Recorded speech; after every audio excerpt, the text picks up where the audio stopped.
अब समाधान की तरफ जब हम बढ़ते हैं इसमें, तो अभी आपने एक शब्द का प्रयोग किया, तंत्र। तंत्र और तांत्रिक दोनों एक दूसरे के पूरक रहते हैं, जो कि आप इसमें थोड़ा विश्लेषण ये कीजिए कि तंत्र मतलब क्या है। देखिए, तंत्र का मतलब आप ऐसे समझिए, ब्रह्मांडीय ऊर्जा, कॉस्मिक एनर्जीज, कॉस्मिक एनर्जी, और आपकी पिंडीय ऊर्जा, इन दोनों के बीच में जब असंतुलन है तो आपके जीवन का संघर्ष जाता है। अच्छा। और ब्रह्मांडीय ऊर्जा के अनुरूप जब आपकी पिंडीय ऊर्जा, आप अपने पिंड की ऊर्जा को इतना सेट कर लेते हैं, शोधित कर लेते हैं, सिस्टमैटिक कर लेते हैं कि अब आपके पिंड की ऊर्जा ब्रह्मांडीय ऊर्जा के अनुरूप हो गई, ब्रह्मांडीय ऊर्जाओं के अनुरूप हो गई, तो आपके जीवन का संघर्ष खत्म हो गया। इतना सहज है। मैं एक उदाहरण कल ही का दे रहा हूं। कल एक पॉडकास्ट पर मैं गया जी, तो थोड़ा स्टूडियो इंटीरियर में था, तो ये हुआ कि शेविंग करा के बैठा जाए। अब वहां पर कोई टैक्सी नहीं, कुछ नहीं, और दूसरा कौन सा सैलून है क्या है मैं किसी को जानता नहीं जी। स्टूडियो वाले से पूछा, उसने कहा साहब मुझे भी कुछ नहीं मालूम है। तो हमारे साथी थे, बलजीत जी हमारे साथ में, तो ये हुआ गुरु जी चल के बाहर देखते हैं शायद कोई मिल जाए। जी। जैसे ही बाहर निकले गेट के, वैसे ही एक ई रिक्शे वाला आया, वहीं इसने ई रिक्शा रोका, सर कहीं जाना है? अच्छा। हमने कहा भाई वो दाढ़ी बनवाने जाना था, बैठिए। और वो चला करके करीब 1.5 किलोमीटर दूर हमको सैलून के बाहर खड़ा किया और कहा सर ये सैलून है, आप दाढ़ी बनवाइए। ठीक बात। तो हमने कहा फिर लौटेंगे कैसे? कहने कुछ नहीं, मैं सामने छोला भटूरा खा रहा हूं, भूख लगी है, और अभी जब तक आप दाढ़ी बनवाएंगे तब तक मैं खा लूंगा, और ये रिक्शा यहीं खड़ा है और आपको मैं फिर लेके चलूंगा। तो सोचिए कितना सहज है समाधान। जी। ईश्वरीय ऊर्जा का संयोग देखिए कि आप स्टूडियो के गेट पर आए, वहां पर एक ई रिक्शे वाला स्वतः आया, आपको ढूंढना नहीं पड़ा, और वह आपको ले गया और आपको उसने सैलून पर दाढ़ी बनवाई और बनवा करके 20 मिनट के अंदर आपको वापस अपनी जगह छोड़ दिया।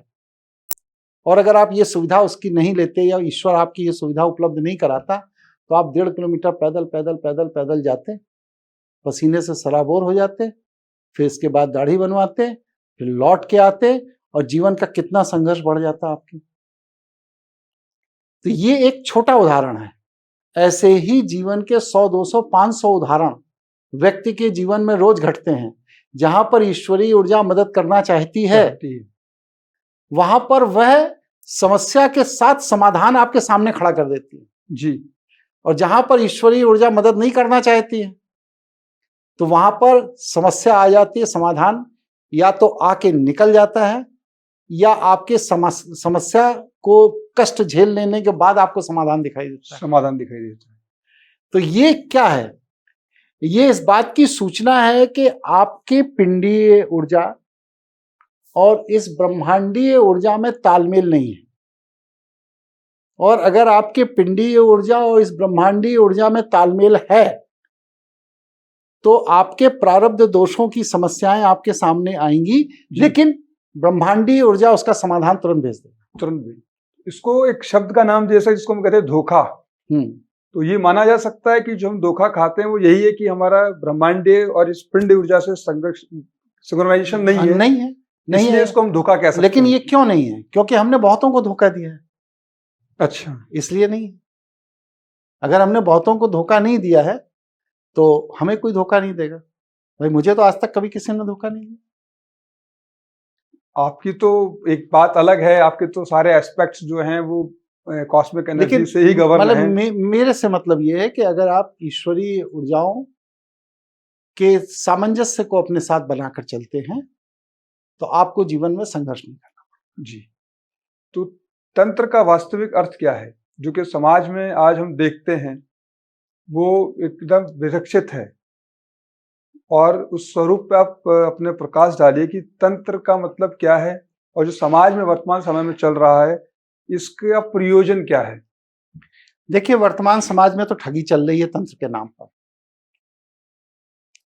और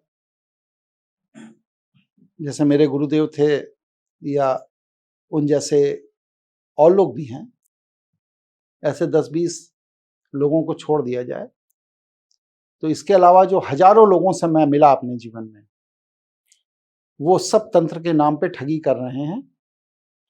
एक लाइन की बात इसको समझिए कि जो व्यक्ति आज आपसे 1000, 2000, 4000, 5000 रुपए पाने के लिए काले वस्त्र पहनकर त्रिपुंड लगाकर शमशान में बैठा है, इसका मतलब वह अपने जीवन के संघर्ष को कम नहीं कर पाया। अच्छा, तभी तो वो आज मेकअप करके वहां बैठा है। अगर उसके जीवन का संघर्ष खत्म हो गया होता तो आज उसे काले वस्त्र पहनकर त्रिपुंड लगाकर शमशान के पास बैठने की जरूरत क्या थी? अपनी आइडेंटिटी नहीं बनानी पड़ती उसको। हाँ, क्या जरूरत है? तो वो वहां बैठा है ना, किस लिए बैठा है कि सुशील जी आएंगे, अभी मुझसे अनुष्ठान कराएंगे, मुझे 5100 रुपये फीस देंगे और उससे मेरे आज की दारू और मुर्गे की व्यवस्था हो जाएगी।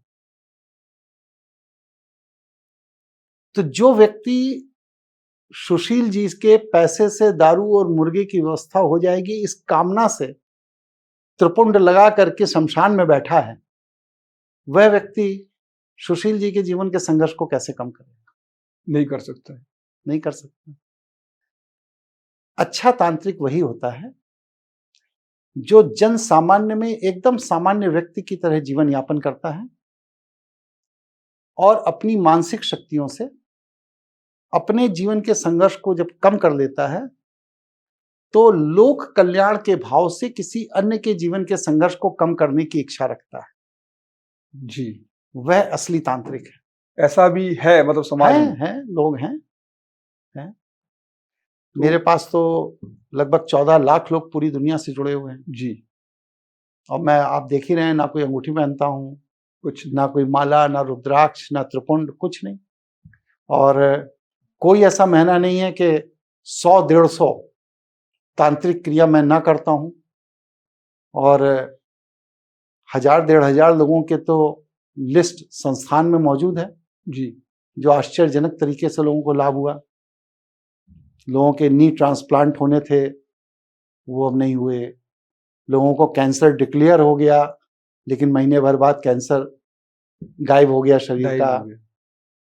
पथरी आई, यूरिन ट्रैक्ट में फंस गई, अगले दिन सवेरे गायब हो गई, कोई ऑपरेशन की जरूरत नहीं पड़ रही है। जी जी, पैरालिसिस ठीक हो रहे हैं, ब्रेन स्ट्रोक ठीक हो रहे हैं।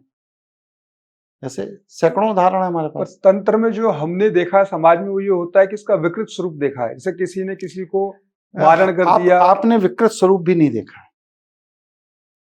अच्छा, हाँ, आपने या तो टीवी सीरियल देखा जी, और या फिर किसी छुटभैया तांत्रिक को देखा। हाँ, छुटभैया तांत्रिक आप कह लीजिए, जो लोगों के लिए कर देते हैं कि भाई आप खिलाइए पिलाइए। तंत्र का विकृत स्वरूप मैं आपको बता रहा हूं। एक न्यूज थी मध्य प्रदेश की, संभवतः विदिशा की थी। विदिशा के एक गुरु गए, शिष्य उनके साथ जंगल में गया, 7 दिन की तांत्रिक क्रिया की और इसके बाद गुरुदेव ने कहा कि नर बलि चाहिए। शिष्य ने बहुत चिंतन किया, कहा गुरुदेव और सब हो गया, कल बस नर बलि चाहिए और उसके खून से ये जो सामने कपड़ा पड़ा है इस पे छींटे मारना है, बाकी अनुष्ठान पूरा। उसने तुरंत गुरुदेव की गर्दन काटी और गुरुदेव के खून से छींटे मार दिए जी, का अनुष्ठान पूरा हो गया। अच्छा, तो मतलब तो जिस गुरु के संरक्षण में पिछले 25-30 साल से वो था, अवसर मिलने पर उसने उसी गुरु की गर्दन काट दी अपने अनुष्ठान को पूरा करने के लिए। जी, ये है विकृत स्वरूप। बच्चियों के साथ बलात्कार हो रहे हैं जी, तांत्रिकों के द्वारा। अच्छा, विवाहिता बहु बेटियों को ब्लैकमेल किया जा रहा है, उनका शोषण किया जा रहा है तांत्रिकों के द्वारा। ये है विकृत स्वरूप। किसी ने आपकी जेब से 2-4 हजार, 5 हजार, 10 हजार ठग लिए, ये ठगी है, ये तंत्र का विकृत स्वरूप नहीं है। नहीं है। लेकिन हमारी निगाह से जब इस तरह की सूचनाएं गुजरती हैं जी, तो मैं स्तब्ध रह जाता हूं कि क्या तंत्र के नाम पर इतने बड़े भी मूर्ख हैं या इतने संवेदना विहीन मूर्ख हैं जो इन जैसे ठगों के ट्रैप में फंस जाते हैं? जी।